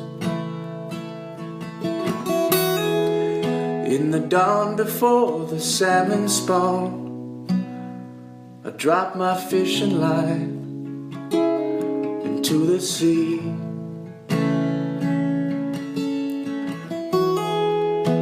Through rainy dusks and foggy dawns, I know I'll continue on. This is me. So with or without you, well, I know what I have to do. I follow the golden path from the sunrise, the warm glow from a campfire, a cool drink from a mountain stream. This is what makes me wise. So with or without you, well, I know what I have to do. I follow the golden path from the sunrise, the warm glow from a campfire, a cool drink from a mountain stream.